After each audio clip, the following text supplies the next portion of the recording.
Magandang araw po mga bayang karalista.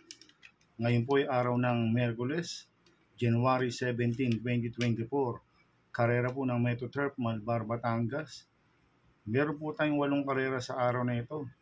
Nandito naman po yung lingkod, Drunken Master Wango, aka Elo Atubudoy, para magbigay ng giya at analysis sa inyo mga bayang karalista.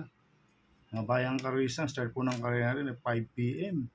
At bago po magsimula magbigay ng giya at analysis, huwag pong kalimutan subscribe, like, and share YouTube channel ko po.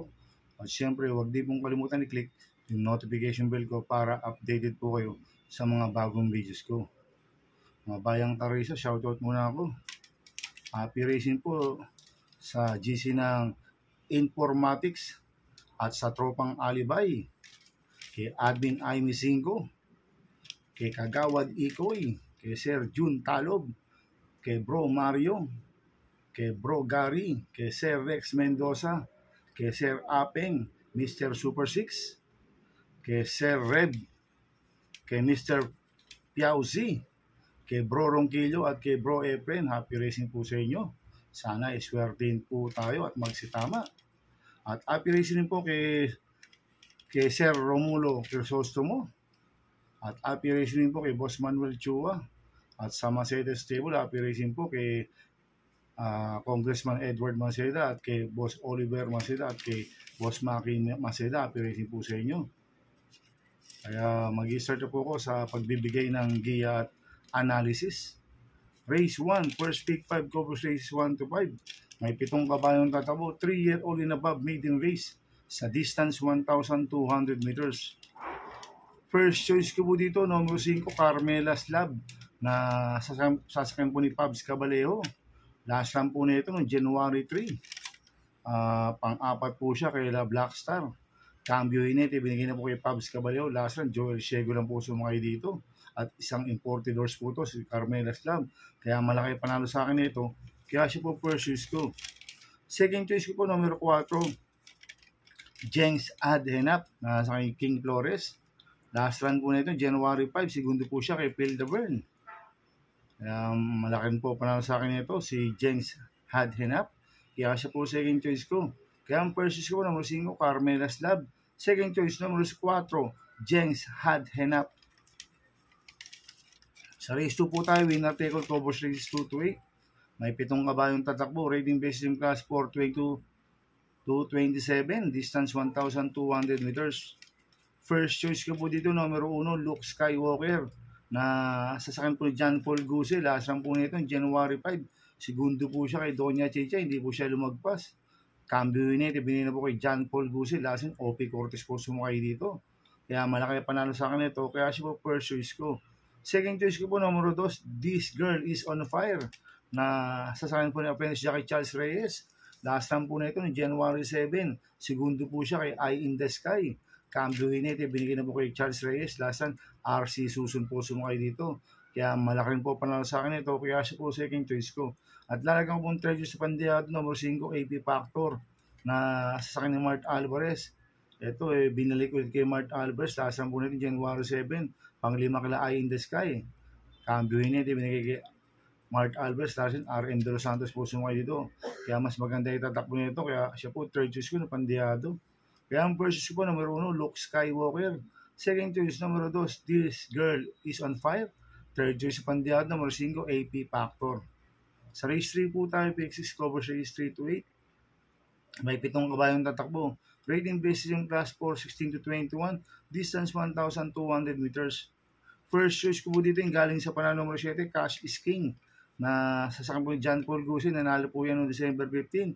Ang tinalo niya sila Player Andy at Atcat Hearts. Gamay po ni John Paul Guse ito, si Cash is King. Kaya malaki panalo sa akin ito. Kaya siya po first choice ko. Second choice ko po yung di banderang numero 2, Real Equity, na sasakyan JD Flores. Ito si Real Equity, tingin ko siya po magdadala ng unahan dito. Medyo umiksi po distance sa kanya, 1,200 meters. Lasan, tinakbo niyan, 1,400 meters. Kaya may panalo rin sa akin to, kaya siya po second choice ko. Kaya ang first choice ko po, numero 7, Cash is King. Second choice, numero 3, Real Equity. Sa race 4 po tayo, pick 5 covers race 4 to 8. May 8 kabayong tatakbo, rating based in plus 5, 6 to 10 split. Distance 1,200 meters. First choice ko po dito, numero 2, La Republica, na sasama po ni Ea Brea. Last run po nito, January 6. Segundo po kay siya, hindi po siya lumagpas by 40 pennies. Kaya malaki panalo sa akin ito. Kaya siya po first choice ko. Second choice ko po, number 6, Within Reach, na sa ni Michael De Jesus. Ito maganda tinakbulasan noong January 10. Tarsero po siya kaya Joe, si Within Reach. Kaya may panalo sa akin to. Kaya siya po second choice ko. Kaya ang first choice ko po, number 2, La Republica. Second choice, number 6, Within Reach. Sa race 5 po tayo. Pick 4, cover race 5 to 8. May 11 kabayang tatakbo. Rating based in class 5, 6 to 10 split. Distance 1,400 meters. Dito sa race 5, marami ko nakikitang mabilis na pwedeng maglutsaan. Sila Truthmaker, Gold and Silver, Glenda's Magic, mabibilis po yan. Kaya ang purses ko po dito, yung diremating numerologist, My Dad Bogart na sa JD Pabilik. Last run po nito, January 6, Tarsero ko lang yan, Shine. Cambio United, binigyan na po kay JD Pabilik. Last run, MP, lalo mo lang po sumakay dito. Kaya malaki panalo sa akin ito. Kaya siya po purses ko.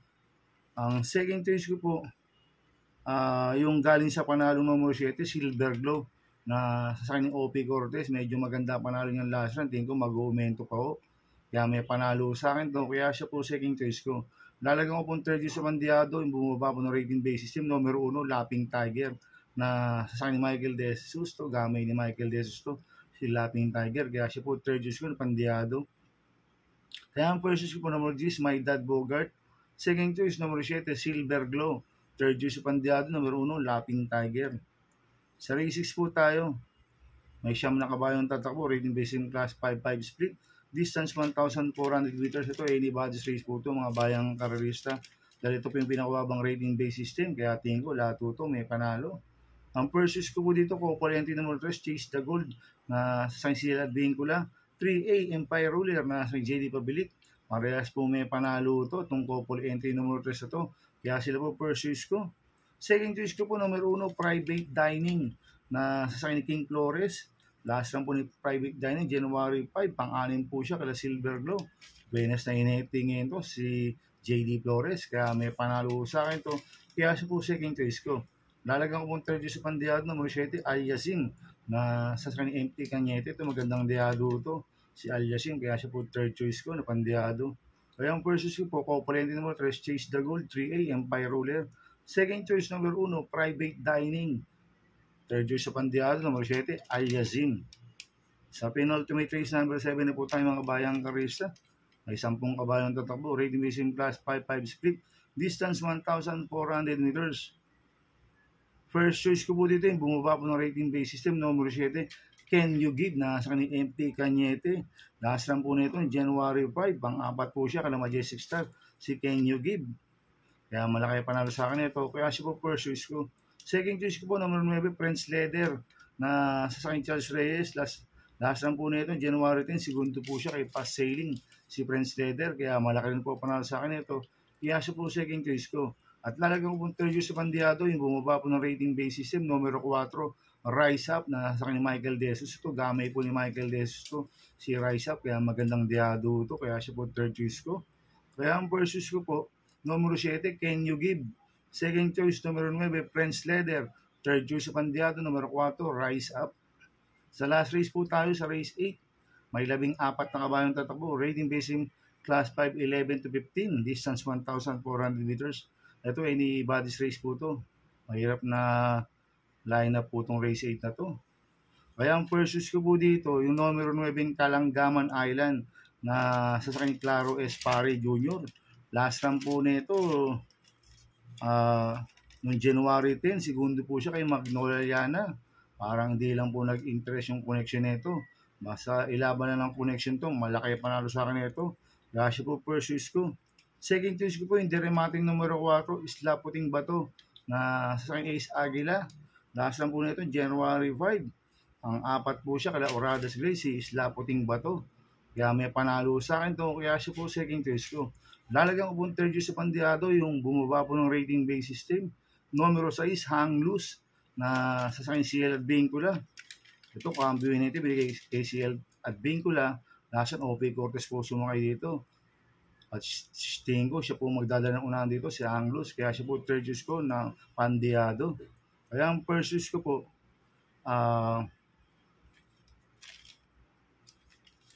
Numero 9, Kalanggaman Island. Second choice, numero 4, Isla Puting Bato. Third choice, Bandiado, numero 6, Hanglus. Good luck and happy racing mga bayang karerista.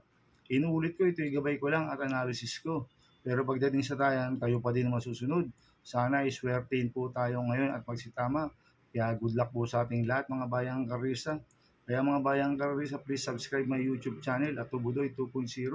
Sana lagi niyo pong panoorin yung ads ko, huwag niyo pong skip. Kaya maraming salamat po sa inyo and God bless.